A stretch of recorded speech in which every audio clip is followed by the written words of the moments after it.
Assalamualaikum warahmatullahi wabarakatuh. Selamat pagi adik kakak yang tidak mari beli Kedabi, yang tidak pernah singgah Kedabi, jemput singgah di Kedabi. Hari ni Abi duduk berada di Pasar Tani Telaga Bata.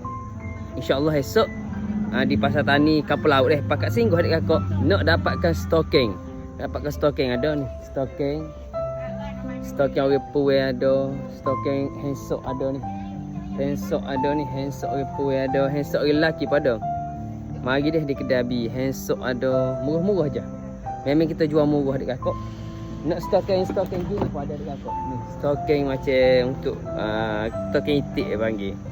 Laku juga ni, best seller juga di Kedabi. Untuk stocking tebal-tebal pun ada adik kakak. Stocking tebal ni, stocking tebal pun ada deh. Stocking tebal pun ada.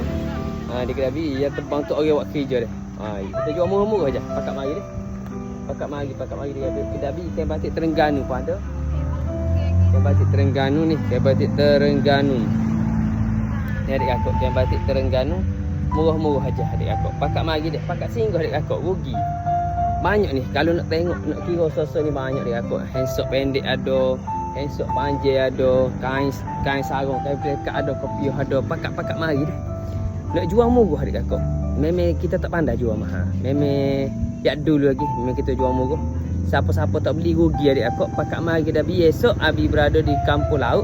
Hari ni di Kampung Telaga Bata. Dekat WLS. Pakat mari adik kakak deh. Pakat nyingguh.